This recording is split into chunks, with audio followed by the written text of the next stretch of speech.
Hello and welcome to Never a Truer Word, where we look at the words that people choose to use to see if they're telling the truth, the whole truth, and nothing but the truth, and look at giving you more confidence in understanding what's truly being said in the words and statements all around you.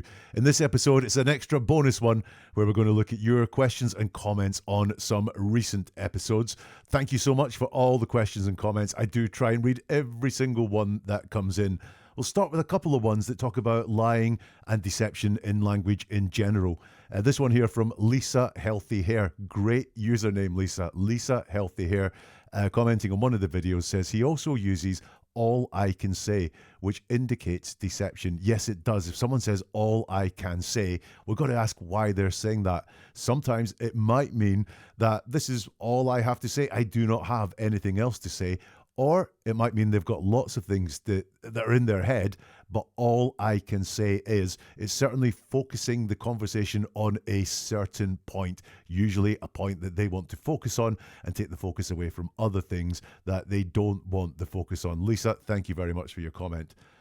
Marty here saying, it's true, when lying, you repeatedly use the same words. Yeah, Marty, liars often repeat things, repeat words for a couple of reasons. Number one is that they really want to make sure you have every opportunity to hear the lie, especially in stressful situations. They don't want to just leave it to chance that you heard the lie. Say it once and think that you heard it. They want to say it a few times to make sure that you really did get a chance to hear the lie. The other thing is that liars think, was that strong enough? Did I say that enough? Is that going to be believed? Maybe I should say it a few more times. The more times I say it, the more truthful it may appear. Marty, great comment. When lying, you repeatedly use the same words. Some comments on the episode about Joslin Smith, looking at the words of Joslin's mum and Joslin's mum's boyfriend. Peter says, I find this analysis interesting. The analysis focuses a lot on present and past tense, but keep in mind that English is not their first language. So though the tenses are important, we need to keep first, second language in mind. I agree in general, Peter. Yes, we do need to just make some allowances if someone isn't talking English their first language. I've got a list of it, as it stands, 54 points that I can look for in someone's statement to see if deception is happening or to inform us a little bit more about what is going on. Actually, very few of them depend on correct use of English language, and they would work in any language. And I'll never just say someone must be guilty based on the fact they used present tense when they told a story from the past. Number one, trauma can make people do that. So they're being honest and telling a story that happened in their past, but they're using present tense because they're feeling it right there and then as they tell the story, because it's very traumatic. But the other thing I did in this video for Joslin Smith was I looked at the fact that the boyfriend, he used past tense properly in many occasions when he was talking. So he does have a real good grasp of tenses in English. And I found it very interesting that he used the present tense to tell some of his story when the past tense would have been expected. Genevie commented on that content as well. She said, analyse Kelly's interview with Gayton McKenzie. There's a lot, she says, past tense, storytelling, resumes, everything.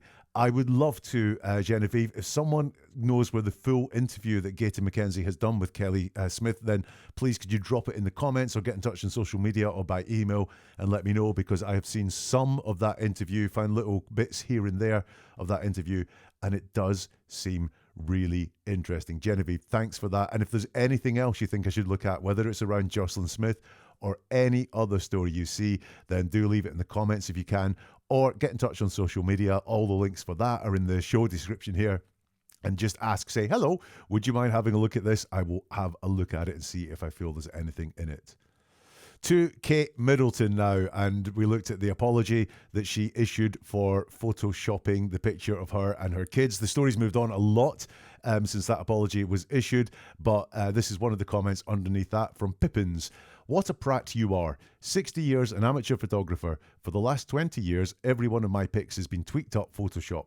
Kate is a keen photographer, does the same, is mother of 3 young children and battling cancer, and scum crawl out of the woodwork to trash talk her.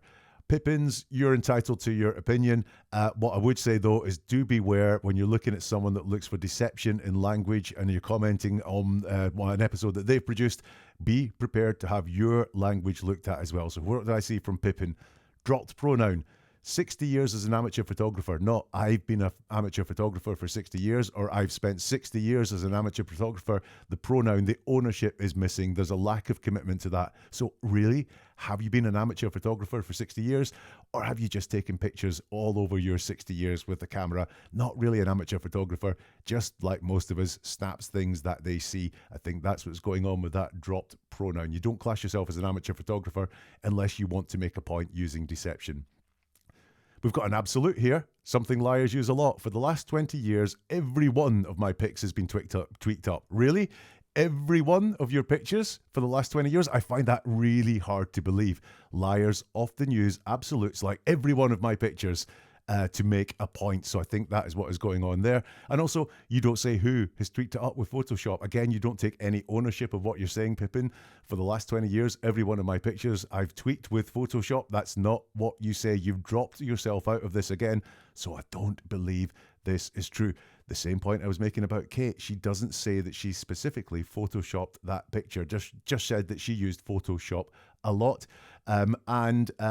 You're battling with cancer, scum crawl out of the woodwork to trash talk her, but doesn't state how. Just no facts in there at all. If you actually watched the episode or listened to the episode, you would see that I didn't trash talk Kate. I just dug into what she was saying to try and get to a little bit more of the truth.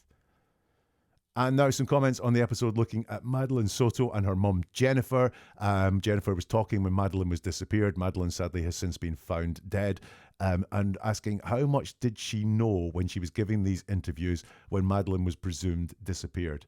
Caroline says, did she go into her mum's office to check if anyone had seen her? I definitely would have gone in.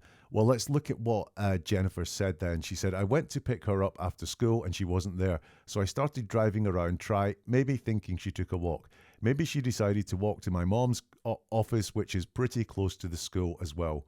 Drove around and I didn't see anything. I drove back to school. Now, you're right, Caroline. This is just a really odd description. There's so much missing from this. She doesn't say that she would often walk to her mum's office. She doesn't say that she sometimes did it or had done it even once before. There's no real reason given as to why her first thought was maybe she's walked to mom's office as well. She doesn't commit to saying that she went to mom's office like you say. She doesn't say she went in to see if she'd appeared and maybe walked back to school to get her to be picked up by Jennifer. There's nothing in there as well. Drove around and I didn't see anything, not drove to the office and I didn't see anything. It's a very weird description with lots missing in it. Great spot. Cake Time commented, I think that's Jennifer, I think she had a very good idea of what had happened and was going based off his story in the first one, trying to cover for him. Maybe he told her some story how it wasn't his fault, but they were going to blame him anyway. I think by the second interview, she really knew what happened. I think that's entirely possible. Like I said, this guy is not a nice guy whatsoever, and he may have manipulated, coerced, forced her to tell these cover stories for him, which is why there's definitely an element of storytelling. Jennifer's statements don't really ring true. There's a lot of question marks over them, but it doesn't mean that she was actually involved in any way any more than being forced and told to cover up for that guy. A comment here, the multiple use of vehicle. Yeah, I said vehicle came up quite a few times in Jennifer's statements, and I wanted to know why that is. The multiple usage of vehicle, I think that's because she's traumatized of him driving with her. That's Madeline dead in the car. Yeah, I've seen that story. I've seen that allegation, which I think comes from law enforcement, so it's pretty credible.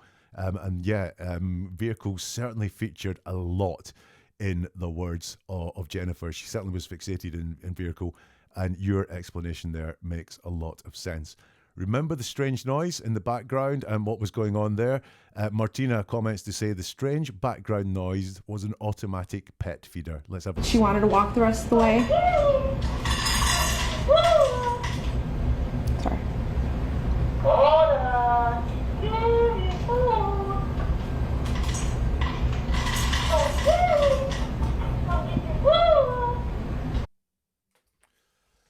Beatrice in Belfast says this as well. It's a pet food dispenser with voice recorder. What we hear is a recorded voice calling their dog Coda to get food. That's why Jennifer Soto knew when the recording would end. Great point. Beatrice also says, if you listen very close, maybe with headphones, you can actually hear the food hitting the bowl. What I think is that the recording is of Madeline's voice. Being the only child in the household, it makes sense she'd want to record her voice. If that is true, this must have been either very, very upsetting for Jennifer when it happened, or extremely creepy. Have another listen. She wanted to walk the rest of the way. Sorry.